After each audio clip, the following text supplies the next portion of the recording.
everyone. Welcome back to the 7th installment of our podcast, The Way Forward.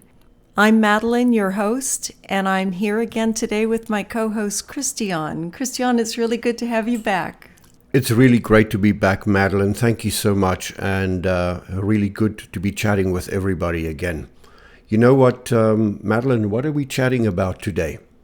Today we're going to be talking about stress. And I thought this a good subject to talk about because, we've left a high control religion, or we're in the process of leaving or questioning, and we share a very peculiar set of stressors, and we carry a heavy burden. We feel robbed of precious time, we feel denied our authenticity, and we're probably still in difficult relationships, facing challenging communication scenarios now that we're on the other side. So first, let's talk about stress itself. It is a normal part of life, and it's designed to ensure our very survival. But the kind of stress we're really going to focus on today is chronic and unresolved stress, along with the downstream effects, both physically and psychologically. Madeline, interestingly, in some studies, it has been found that if you place subordinate male rodents that are picked on by dominant males in the same group, they tend to have lower lifespans, they have lower testosterone levels, as well higher levels of stress hormone. But on the other hand, rat pups that are licked and groomed more by their mother show lower stress hormone levels in adulthood. There's another interesting fact in humans that ulcers were once thought to be caused only by stress until the presence of H. pylori bacteria was detected and attributed as being the cause. But since then, it has been discovered that many healthy people have those bacteria in their gut. The difference as to whether the person will develop an ulcer turns out to be stress after all. Okay, so to get started, today we're going to introduce some new terms, but before we begin, I want to remind everyone that when we're talking about the brain, I'm speaking in more general and broader terms. And what is the more dominant function? Again, the brain is intricately interconnected and its functions are interdependent. There is no single region or structure or hemisphere that is entirely responsible for any particular process. For example, emotional situations, they trigger widespread activity throughout the brain, and these can be different areas in different individuals. And that makes sense because people feel differently about different things. Christian, I'm going to turn it over to you now. Thank you very much. I'll just briefly bring you back to what we've discussed in previous deliveries.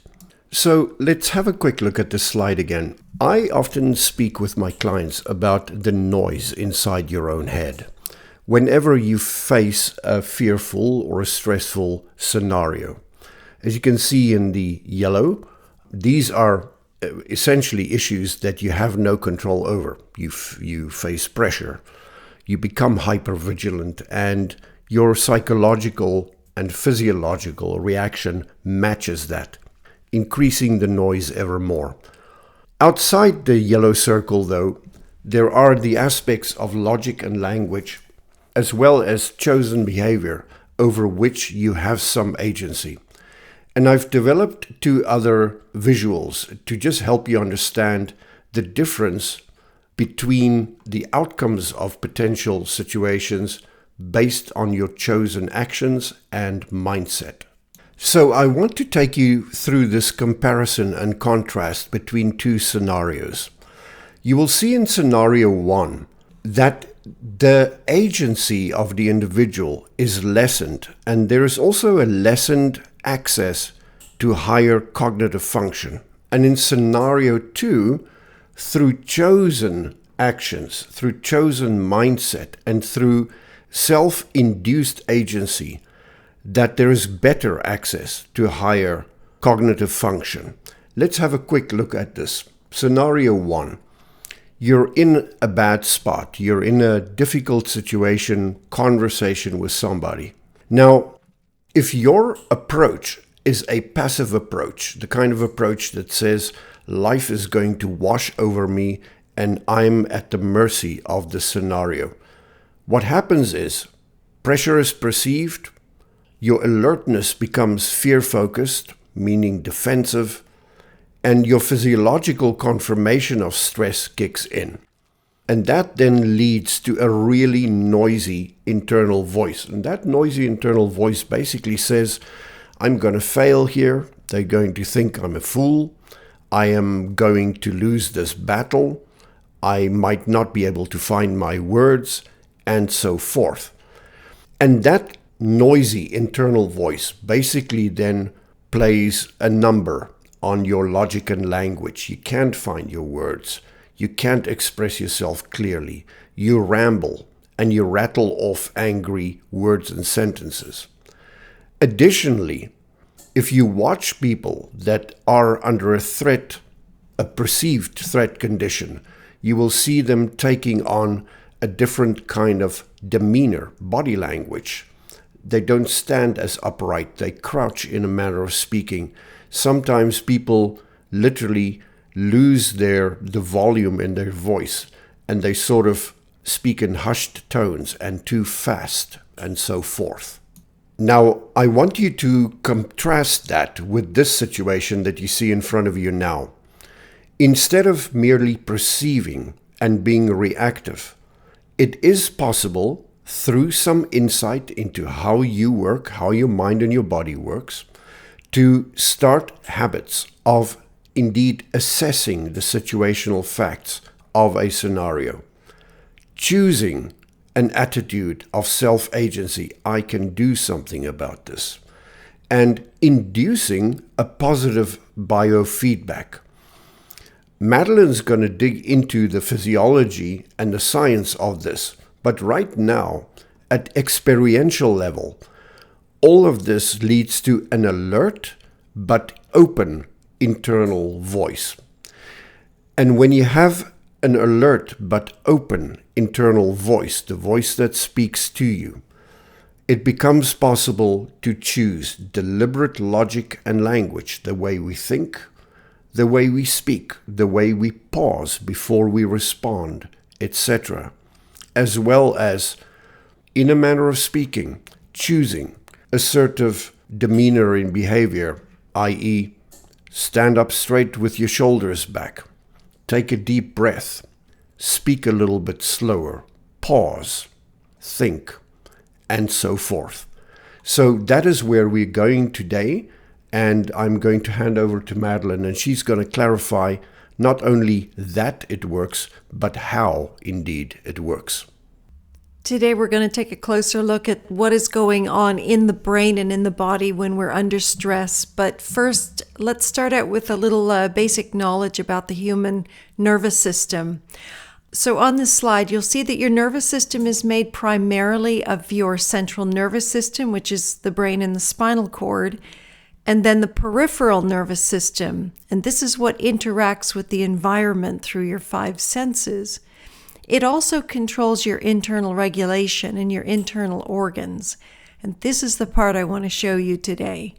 The sympathetic nervous system and the parasympathetic nervous system. It's a lot of technical information, but there is a point to it. So the sympathetic nervous system controls the fight or flight response. It works to stimulate, organize, and mobilize available energy resources, and it does this in threatening situations. For example, it increases heart rate, breath, perspiration. It dilates pupils and directs blood towards skeletal muscles. It also slows digestion, and all these are responses that activate and ready the body to respond to stress. So that was the sympathetic nervous system, and the way I remember it is that when you're in a stressful situation, it's the part of your nervous system that sympathizes with you and takes action to help you out. Then there's the parasympathetic nervous system, and it does the very opposite. It acts to conserve energy. It helps to maintain your homeostasis by sending signals throughout your body to return it back to its non-emergency baseline state. And it does this because otherwise you would run out of resources. And psychological arousal of the negative kind can include worrying over a deadline, nervously anticipating an interview, ruminating over a past event, or dreading a difficult encounter with somebody. Now let's talk about the emotion fear. So fear is the emotional reaction to threat. Fear helps us to avoid threatening situations. It is also the most recognizable emotion in a variety of species, and that's important. And chronic fear, by the way, is the most common source of stress. In the body's stress responses, the emotional, physical, and perceptual, they all influence each other. Now, when threat is detected, parts of the limbic system, and this is the part of the brain in the center where lower emotions are processed, well, these are activated. For example, the amygdala is a complex structure involved in evaluating emotional significance in any situation, and it's understood to control defensive behavior. But it is especially involved in the forming, remembering, and expression of learned fear. It's so important that in studies with PTSD patients, when the amygdala is suppressed, it gave these individuals the opportunity to retell traumatic stories, but without the fear response and the traumatic emotions. And this experience had long-lasting results. So, the perception of threat, it activates the sympathetic nervous system's fight or flight response. Parts of the limbic system work to signal a cascade of hormones from the adrenal glands, including the primary stress hormone cortisol, along with epinephrine and norepinephrine. Now, acute brief stressors, less than 100 minutes, let's say engaging in public speaking, a musical performance, an athletic competition, these improve immune function. But chronic stress, such as caring for an ill person or being unemployed, these lead to sustained high levels of stress hormones that cause changes in the body. In fact, chronic unresolved psychological stress is the most implicated in poor health. It increases one's susceptibility to infectious disease. Long-term elevated cortisol levels is also implicated in higher risk of heart disease because the parasympathetic nervous system doesn't get adequate chance to restore the body to its natural state of homeostasis. Stress also induces behavioral changes that exacerbate matters. For instance, poor sleep, less exercise, poor diet, increased alcohol or drug use.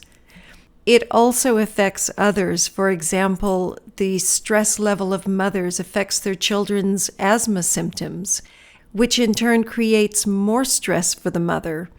And of all the psychiatric disorders, anxiety-related disorders are the most prevalent of all the diagnoses. Hey, Madeline, just to jump in here quickly, I sort of referred to this a little bit earlier, but stress affects our higher cognitive functions, right?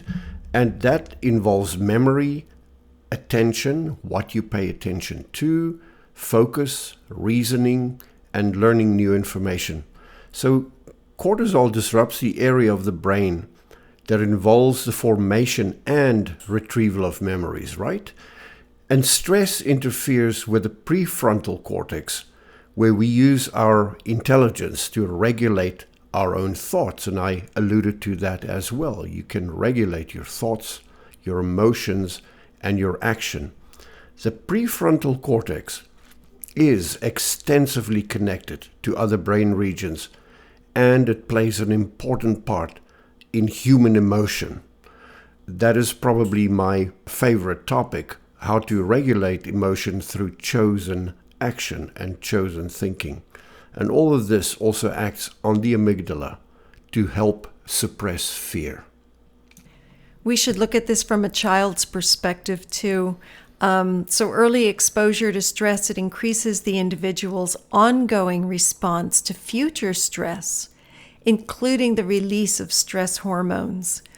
And exposure to severe stress, including trauma, abuse, neglect, in a child's early life causes changes in their brain and their endocrine system. Remember from prior episodes, we talked about poor stress-related outcomes involving criticism or worse, rejection from one's group, which leads to anxiety, depression, and even behavioral problems with children and with youths.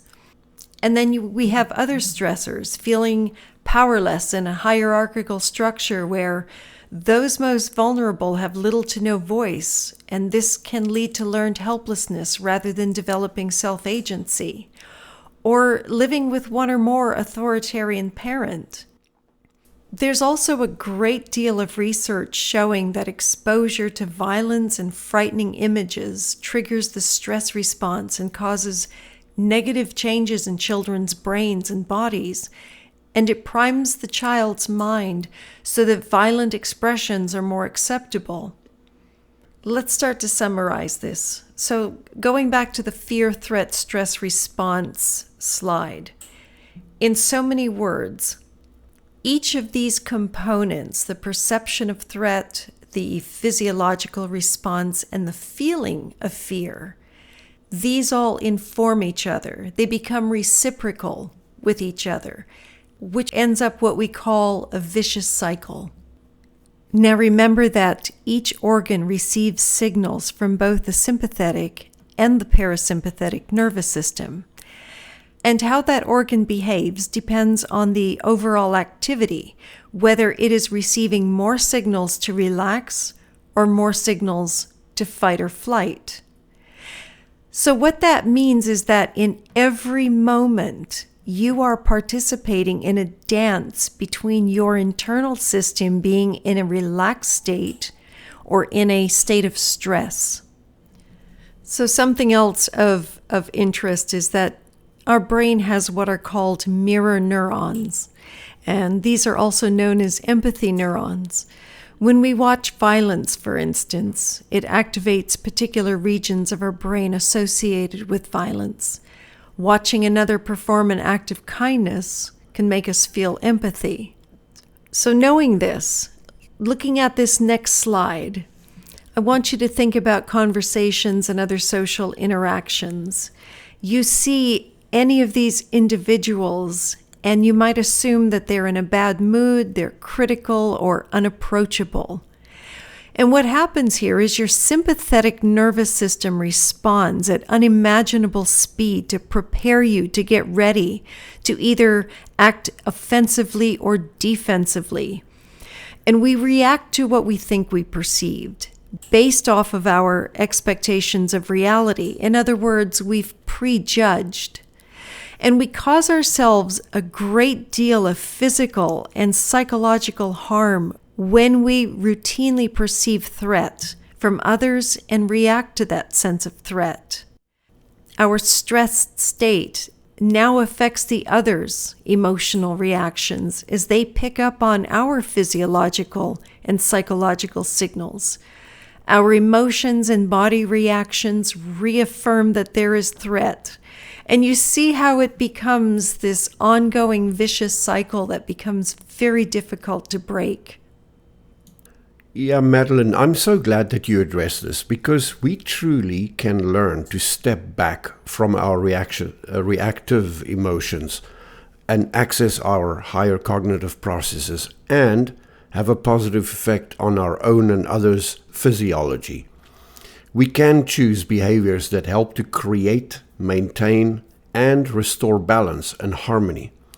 For example, by choosing to show acts of kindness, which is altruism, which creates the happiness effect in both us and the receiver, Part of the happiness effect comes from the release of oxytocin, as you've mentioned before, in the brain and in the bloodstream. And oxytocin produces feelings of love, trust, and closeness, and it lowers cortisol levels, which protects the heart. Even a simple touch or a kind word can increase oxytocin levels. So I always favor maybe leaving you with something of practical applicational value here. Something, how do you take whatever Madeline has explained and go and apply it, not next week or next year, but immediately, the next time you're in a difficult situation, a tough conversation, etc. So I chat with my clients very often, and I say to them that if you're in a crucial conversation, your first job ought to be to try and figure out what is valuable to the other person, or what do we share that is valuable to both of us. Your first job is not to win the argument, nor to be smarter, nor to say more words, or even worse, to defeat the other person. That is not going to do anything good for your cortisol levels nor theirs. There's going to be no mirroring, empathy, etc. But looking at value for the other person and for the both of you. So imagine you're in a tough conversation with your spouse, and you can see that the temperature has risen in the room. And you don't know what to do because you've had this conversation many, many times. And each time it leads to more fear, more anger, resentment, tears, etc. Try this. By choice, as I've mentioned before, alter how you view the issue, alter how you act upon the issue, be deliberate, and do the following. Say to them, if I could do one thing for you that would not also diminish me by doing it, what would that be? Something that you would love me to do for you that would not diminish me. And similarly, what would you offer me as a gift that I would appreciate, that you know I want, while not diminishing yourself? That, folks, is a manner in which you can reset the tone of a conversation. I can guarantee you now, you'll be met with surprise and maybe even a slightly stunned silence for a moment, because you have raised the level of the conversation to a higher plateau of thinking. We tend to bicker about nuts and bolts, things and stuff, and she said, he said. Take it up one level. That is better cognitive access of your own abilities and of your own tools that you have in your tool bag. But that's enough from me. Madeline, I think I'll hand over to you for a final few thoughts. Thank you so much. Thank you so much, Christian. I just wanted to add a few more thoughts about meditation and why both Christian and I feel so strongly about it, and why I studied it and want to share the things I learned with you. It causes positive changes in brain structures and brain functions. If you remember, we talked about how the amygdala processes fear. So it reduces amygdala activity, and it also increases thickness of the prefrontal cortex, which is the area responsible for our higher reasoning. It also helps with depression, anxiety, addiction, and reducing symptoms of stress-related illnesses.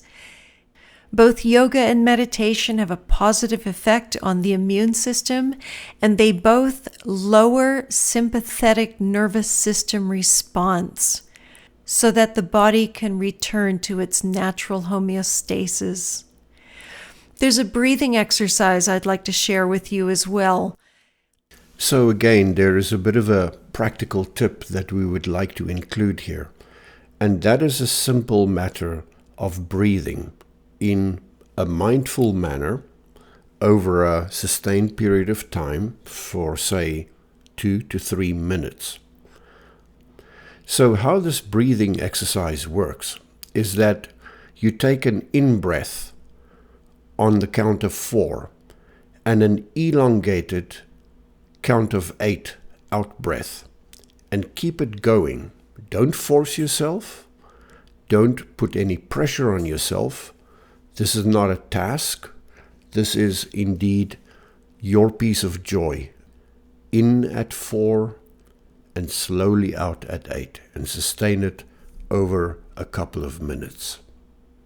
Try to do the ins and outs through the nose. Nasal breathing really optimizes this process.